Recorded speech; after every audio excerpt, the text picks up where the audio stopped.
श्रीमती निर्मला सीतारामन जी का 7वां बजट हमारे देश के सभी सेक्टर के लिए अत्यंत महत्वपूर्ण है।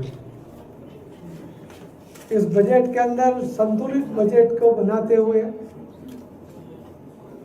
आदरणीय प्रधानमंत्री जी ने इस देश के महिला, इस देश के युवा, इस देश का किसान, इस देश के मध्यम वर्गीय लोग, हर सेक्टर के लोगों के लिए कुछ न कुछ उनको फायदा हो, उनका जीवन सुधरे, उनकी आर्थिक व्यवस्था मजबूत हो, उसके लिए ये बजट में बहुत सी व्यवस्था की गई है।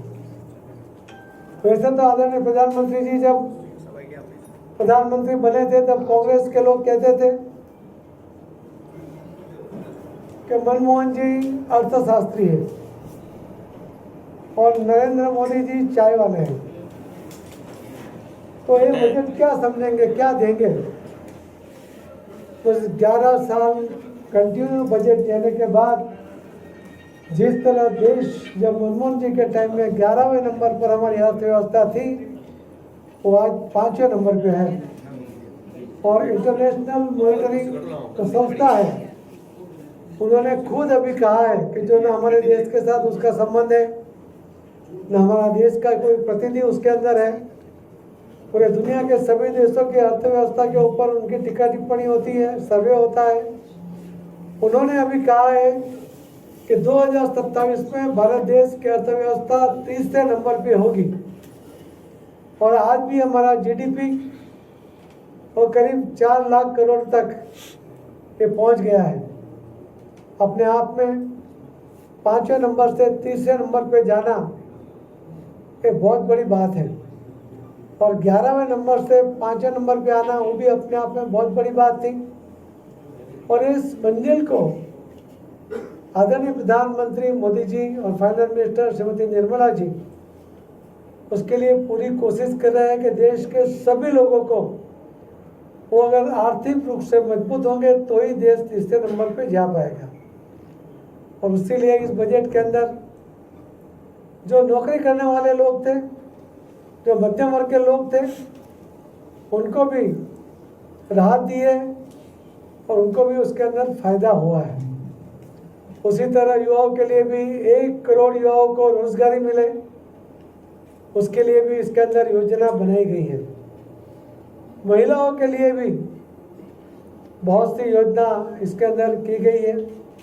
महिला सशक्तिकरण के लिए भी 1.5 लाख करोड़ की व्यवस्था इस बजट में स्पेशली उनका आवंटन किया गया है।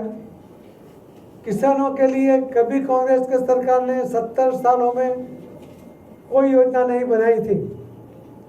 आदरणीय प्रधानमंत्री नरेंद्र मोदी साहब ने पहली बार किसानों को सम्मान दिया, बिना हाथ लंबाए उसके अकाउंट में सीधा 6,000 रुपया हर साल जमा हो जाए, उस तरह की योजना बनाई और हर साल 3 हफ्ते में उसके अकाउंट में 6,000 रुपया कंटिन्यू जमा होता है। ऐसे मदद कभी किसानों को नहीं मिली थी। आप जानते हो कि पूरे रशिया और यूक्रेन के युद्ध के बाद पूरी दुनिया में खाद के भाव बढ़े हैं, मगर यहाँ पर भी उसके इफेक्ट अगर आता तो किसानों का खाद महंगा हो जाता, वो उतना खर्च नहीं कर पाता। मोदी साहब ने खाद का भाव बिल्कुल बढ़ने नहीं दिया, उन्होंने सब्सिडी बढ़ा दी और इस सब्सिडी के कारण जो बोरी 1600 रुपये में आती है, उसके ऊपर 1200 रुपये की सब्सिडी यानी 3 गुना कीमत की सब्सिडी ये आदरणीय प्रधानमंत्री मोदी जी के इस बजट के कारण, उनकी व्यवस्था के कारण सब लोगों को मिल रही है। आप देखेंगे हर राज्य को अपनी जवाबदारी वहन करने के लिए पैसा कभी कर्ज लेना पड़ता है, कभी टैक्स लगाना पड़ता है। इस देश के सभी राज्यों के लिए 1.5 लाख करोड़ मोदी साहब ने 50 साल के लिए बिना ब्याज का लोन दिया है। 50 साल किसने देखा है? और 50 साल तक न तो उसे कोई उसका हफ्ता देना है, ना उसका कोई ब्याज देना है, यानी लौटाने की भी जवाबदारी अभी नहीं है। उसकी वजह से वो अपने राज्य में और ज़्यादा विकास के काम वो कर पाते हैं। इस योजना के कारण, इस बजट के कारण हर क्षेत्र में सभी लोगों को फायदा हो, उसके लिए भी तो काम किया गया है।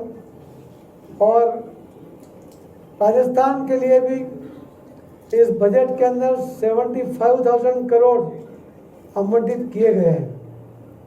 मैं आपको बताना चाहूँगा कि जल मंत्रालय ने पिछले साल 30,000 करोड़ रुपया नल से जल की व्यवस्था के लिए, जेजेएम की योजना के लिए आवंटित किए थे, मगर पिछली सरकार सिर्फ उसमें से 10,000 करोड़ ही उठा पाई, बाकी पैसा वो उठा नहीं पाई। और उसके कारण राजस्थान में जेजेएम का काम भी थोड़ा कम हुआ है। मैं अभिनंदन करूंगा नए मुख्यमंत्री जी को कि उन्होंने आते ही अभी 1 महीने में 3 बार उन्होंने दिल्ली आकर आदरणीय प्रधानमंत्री जी को, आदरणीय गृह मंत्री जी अमित भाई शाह जी को, फाइनेंस मिनिस्टर को और मुझे भी मिलकर उन्होंने अपनी बात रखी है। और आने वाले दिनों में जो रिवर लिंकिंग का प्रोजेक्ट चल रहा है, उसके अंदर अभी तक जो उसकी तैयारियां हो रही थी, तो पहले प्रोजेक्ट में करीब 20 छोटी छोटी नदियां इस प्रोजेक्ट के कारण 24 जुलाई को उसका MOU साइन हो जाएगा। मध्य प्रदेश और राजस्थान के दोनों मुख्यमंत्री उसके लिए राजी हो गए। आदरणीय प्रधानमंत्री मोदी साहब के दरमियानगिरी से, उनके इंटरफेरेंस से ये काम हो रहा है और इससे राजस्थान को बहुत बड़ा जल में फ़ायदा होगा। जो आपकी आवश्यकता है उसके अंदर बहुत बड़ा जल का एक बड़ा जत्था आपको उसमें से मिलने वाला है। तो मैं आपको यही कहना आया हूँ कि आपने बजट में देखा होगा कि हर सेक्टर को समाविष्ट करते हुए एक संतुलित बजट देने के कारण आप देखिए कि पूरे दुनिया में पेट्रोल और डीजल सबसे सस्ता अगर कोई देश में मिलता है तो हमारे देश में मिलता है। और इसके कारण लोगों के ऊपर उसका कोई ज़्यादा वजन नहीं आता। यूक्रेन और रशिया के युद्ध के बाद पूरी दुनिया में पेट्रोल डीजल के भाव बढ़े, खाद के भाव बढ़े हैं, मगर यहाँ कोई भाव आदरणीय मोदी जी ने बढ़ने नहीं दिया है। तो ये संतुलित बजट के कारण जो पूरे देश की अर्थव्यवस्था तीसरे नंबर पर लाने की जो कोशिश मोदी साहब करते हैं वो बिल्कुल सफल होगी। ये तीसरे नंबर का आर्थिक व्यवस्था का परिणाम स्वरूप इस देश के सभी सेक्टर के लोगों के पास पैसा होगा और आर्थिक रूप से समृद्ध होंगे, तभी ये देश तीसरे नंबर पे जा पाएगा। तो सबको साथ लेकर सबका विकास करते हुए इस जो संतुलित बजट के द्वारा मोदी साहब ने इस देश के लोगों के लिए, हर सेक्टर के लिए जो काम किया, मैं उसके लिए उनका आभार भी व्यक्त करता हूँ। और आप सबको भी इस बजट का जो महत्व है वो समझाते हुए उसके हर सेक्टर का हर पहलू पे आपने भी गौर किया होगा, उसको कर आपके माध्यम से लोगों तक पहुँचे। ये पहली बार हर गरीब के लिए कुछ ना कुछ देकर, हर सेक्टर के लिए कुछ ना कुछ रेकड़ी वाला है उसको भी 10,000 की लोन देते हुए, 20,000 की लोन देते हुए, 50,000 तक भी उसको लोन देकर, जो वो मार्केट से ब्याज पे पैसा उठाता था, डेली बेसिस पे 5%, 10% का ब्याज देता था, उसके बजाय आज उसको 4% या उससे भी कम रेट में उसको सरकार मदद कर गरीबों को वो ऊपर उठा रही है।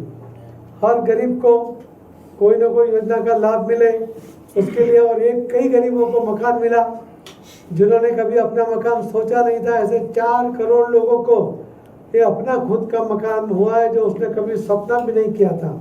इस बजट में और 3 करोड़ लोगों को ये मकान मिलेगा। योजना में ही है कि अगर किसी के पास मकान है तो उसको दूसरा मकान नहीं मिलता। इसका मतलब है कि जो 4 करोड़ लोगों को मकान मिला है वो कांग्रेस के शासन में उनके पास मकान नहीं था। और अब भी जो 3 करोड़ गांव में मकान मिलेगा उनको ही मिलेगा जिसके पास अपना मकान नहीं है। तो गरीब लोगों को खुद का मकान मिले, इसके लिए योजना है। कि गरीब लोग कभी कोई भूखा ना सो जाए, इसीलिए 80 करोड़ लोगों को ये अनाज देना पड़ रहा है। और मोदी साहब उस सबको साथ में लेते हुए ये आगे बढ़ रहे हैं। ये ठोस फिगर है, ये दुनिया ने माना हुआ है, विपक्ष माने या ना माने, मगर ये सत्य हकीकत है। वरिष्ठ नागरिकों पे बताइए ना।